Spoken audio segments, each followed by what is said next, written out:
तो hello students, आप सभी का स्वागत है हमारे एक न्यू वीडियो में। तो आज हम देखने वाले हैं क्लास 9th का सामाजिक विज्ञान का मॉडल क्वेश्चन पेपर, जो कि आपके एग्जाम के लिए बहुत ही ज़्यादा इंपॉर्टेंट है। अगर आप हमारे चैनल पर पहली बार आए तो चैनल को सब्सक्राइब कर लीजिएगा और वीडियो को लाइक कर दीजिएगा, ठीक है।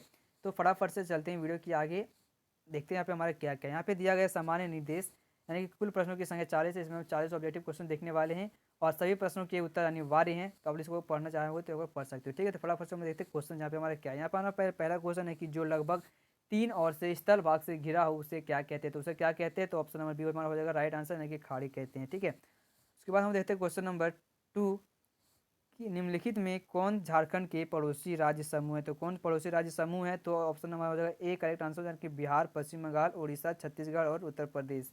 ये हमारा क्या है, झारखंड राज्य का पड़ोसी समूह है, ठीक है। अब हम देखते हैं क्वेश्चन नंबर 3 कि निम्नलिखित में से कौन सुमेलित नहीं है। तो इसमें कौन सुमेलित नहीं है, तो प्रायद्वीपीय पठार, उत्तरी सरकार, ये हमारा सुमेलित नहीं है। अब हम देखते हैं क्वेश्चन नंबर 4 कि निम्नलिखित में कौन सबसे सघन जनसंख्या वाला प्रदेश, सबसे सघन जनसंख्या वाला प्रदेश हमारा हो जाएगा इसका आंसर, यानी कि उत्तरी मैदान, ठीक है। उत्तरी मैदान हमारा क्या है, सबसे सघन जनसंख्या वाला प्रदेश है। अब हम देखते हैं क्वेश्चन नंबर 5 की कथन गंगा नदी में सालों भर जल प्रवाहित होता है, ठीक है। जलवायु प्रवाहित होता है, तो कारण गंगा नदी हिमालय से निकलने वाली नदी है जो है और गर्मी में हिमालय के बर्फ पिघलने से गंगा नदी को जल प्राप्त होता है, ठीक है। उसके बाद हम देखते हैं तो केवल कथन सही है या कारण सही है और कथन गलत है, या कथन और कारण दोनों गलत है, या कथन और कारण दोनों सही है। तो फोर्थ का जो हमारा आंसर है वो हो जाएगा बी, यानी कि कारण सही है और कथन गलत है, ठीक है। यानी कि ऑप्शन नंबर बी हो जाएगा राइट आंसर। उसके बाद देखते क्वेश्चन नंबर 6 कि भारत में नदियों का महत्व किन क्षेत्रों में, तो किन क्षेत्रों में है, सिंचाई में है, नौ संचालन में भी है, जल विद्युत में है। तो इसका हमारा आंसर हो जाएगा डी, यानी कि उपरोक्त सभी में है, ठीक है। अब हम देखते हैं क्वेश्चन नंबर 7 कि भारत में मानसून के आगमन के साथ कौन सी ऋतु का आरंभ होता है। तो कौन सी ऋतु का आरंभ होता है, तो वर्षा ऋतु का आरंभ होता है, ठीक है। उसके बाद हम देखते हैं क्वेश्चन नंबर 8, जहाँ 200 सेंटीमीटर से अधिक वर्षा होती है वहाँ किस तरह का वन पाया जाता है। जहाँ पे 200 से ज़्यादा सेंटीमीटर का वर्षा होगा तो वहाँ पे किस तरह का वन पाया जाएगा। तो किस तरह का वन पाया जाएगा, तो उष्णकटिबंधीय सदाबहार वन, यानी कि ऑप्शन नंबर ए हमारा हो जाएगा करेक्ट आंसर। उसके बाद हम देखते हैं क्वेश्चन नंबर 9 कि प्रति 1000 पुरुषों पर महिलाओं की संख्या को क्या कहते हैं। तो क्या कहते हैं, तो 9 का जो हमारा आंसर है वो जाएगा सी, यानी कि लिंग अनुपात कहते हैं। ऑप्शन नंबर सी हमारा हो जाएगा करेक्ट आंसर। अब हम देखते हैं क्वेश्चन नंबर 10 कि निम्नलिखित में कौन जन्म दर का सही अर्थ है। तो जन्म दर का इसमें से कौन सा सही अर्थ है, तो 10 का जो हमारा आंसर है वो ए, यानी कि एक वर्षा में प्रति 1000 व्यक्तियों से में जितने जीवित बच्चों का जन्म होता है, ठीक है। एक वर्ष में प्रति 1000 व्यक्तियों में जितने जीवित बच्चों का जन्म होता है, ये हमारा हो जाएगा जन्म दर का सही अर्थ, ठीक है। अब हम देखते हैं क्वेश्चन नंबर 11 कि किसी भी देश में कानून बनाने का सबसे बड़ा अधिकार किसको होता है। तो किसको होता है, तो 11 का जो हमारा आंसर है वो हो जाएगा सी, यानी कि संसद, ठीक है। ऑप्शन नंबर सी हमारा करेक्ट आंसर। उसके बाद देखते हैं क्वेश्चन नंबर 12 की दक्षिण अफ्रीका में रंगभेद कब खत्म हुआ। तो दक्षिण अफ्रीका में रंगभेद कब खत्म हुआ था, तो 12 का जो हमारा आंसर है वो भी, यानी कि 26 अप्रैल 1994 को दक्षिण अफ्रीका में रंगभेद का जो है रंगभेद वो खत्म हुआ था, ठीक है। अब देखते हैं क्वेश्चन नंबर 13 कि लोकतंत्र जनता के द्वारा और जनता के लिए शासन है। यह परिभाषा किसने दी, तो यह परिभाषा किसने दी थी, तो अब्राहम लिंकन ने दिया था, ठीक है। तो ऑप्शन नंबर ए हमारा हो जाएगा करेक्ट आंसर। उसके बाद देखते हैं क्वेश्चन नंबर 14 की संविधान सभा की पहली बैठक कब हुई थी। संविधान सभा की पहली बैठक कब हुई थी, तो 14 का जो हमारा आंसर है वो जाएगा ए, यानी कि दिसंबर 1946। अब हम देखते हैं क्वेश्चन नंबर 15 की लोकसभा चुनाव के लिए भारत को कितने निर्वाचन क्षेत्रों में बांटा गया। तो कितने निर्वाचन क्षेत्रों में बांटा गया, तो 15 का जो हमारा आंसर है वो भी, यानी कि 543 निर्वाचन क्षेत्रों में बांटा गया है। अब हम देखते हैं क्वेश्चन नंबर 16 कि हमारा संविधान हमें कितने मौलिक अधिकार प्रदान करता है। तो कितने मौलिक अधिकार प्रदान करता है, तो 6, ठीक है, 6 प्रदान करता है। आपको मौलिक अधिकार 6 का 6 याद रहना चाहिए क्योंकि आपके एग्जाम में पूछ सकते हैं, ठीक है। अब हम देखते हैं क्वेश्चन नंबर 17 कि निम्नलिखित में कौन राजनीतिक कार्यपालिका का हिस्सा होता है। तो कौन कार्यपालिका का हिस्सा होता है, तो 17 का जो हमारा आंसर है वो सी, यानी कि गृह मंत्री, ठीक है। गृह मंत्री राजनीतिक कार्यपालिका का हिस्सा होता है। उसके बाद देते क्वेश्चन नंबर 18 की सरकारी निर्णय से उठने वाले विवादों का निपटारा कौन करता है? तो कौन करता है? तो 18 का जो हमारा आंसर है ए यानी कि सर्वोच्च न्यायालय, यानी कि ऑप्शन नंबर ए हमारा करेक्ट आंसर। अब हम देखते हैं क्वेश्चन नंबर 19 की किसके नेतृत्व वाली पार्टी ने 1971 के लोकसभा चुनाव में गरीबी हटाओ का नारा दिया था? तो किसने दिया था? 19 का जो हमारा आंसर है वो बी यानी कि इंदिरा गांधी ने दिया था। ऑप्शन नंबर बी हमारा हो जाएगा करेक्ट आंसर। अब हम देखते हैं क्वेश्चन नंबर 20 की केंद्र सरकार का प्रमुख कौन होता है? तो केंद्र सरकार का प्रमुख कौन होता है? राष्ट्रपति, राज्यपाल, प्रधानमंत्री या मुख्यमंत्री? तो 20 का जो हमारा ये हो जाएगा आंसर ए यानी कि राष्ट्रपति होता है। ठीक है। अब हम देखते हैं क्वेश्चन नंबर 21 की एक वर्ष में किसी भूमि पर एक से ज़्यादा फसल पैदा करने की विधि क्या कहलाती है? तो क्या कहलाती है? बहुविध फसल प्रणाली कहलाती है, यानी कि ऑप्शन नंबर बी हमारा हो जाएगा करेक्ट आंसर।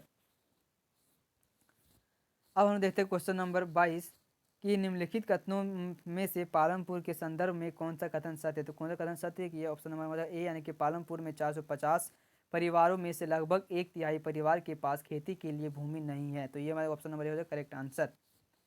अब हम देखते हैं क्वेश्चन नंबर 23 की जापान जैसे देशों ने अपने देश के विकास के लिए किस चीज़ पर निवेश किया? तो किस चीज़ पर निवेश किया? शिक्षा पर निवेश किया। तो शिक्षा पर निवेश किया, यानी ऑप्शन नंबर ए हमारा हो जाएगा करेक्ट आंसर।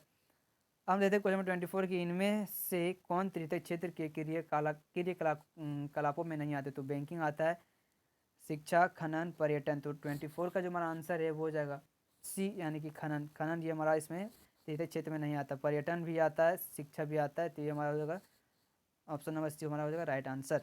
अब हम देखते हैं क्वेश्चन नंबर 25 की भारत सरकार ने कक्षा में बच्चों की उपस्थिति को बढ़ावा देने के लिए कौन सी योजना कार्यान्वित की? तो कौन सी योजना कार्यान्वित की? तो 25 का जो हमारा आंसर है वो डी यानी कि दोपहर के भोजन की योजना, यानी कि मिड डे मील। ठीक है। अब देते क्वेश्चन नंबर 26 की निम्नलिखित में से कौन से राज्य में निर्धनता को कम करने के लिए अनाज की सार्वजनिक वितरण प्रणाली में सुधार किया? तो किसमें किया था? 26 का जो हमारा आंसर है वो हो जाएगा सी यानी कि आंध्र प्रदेश एवं तमिलनाडु में हुआ था। ऑप्शन नंबर सी हमारा होगा करेक्ट आंसर।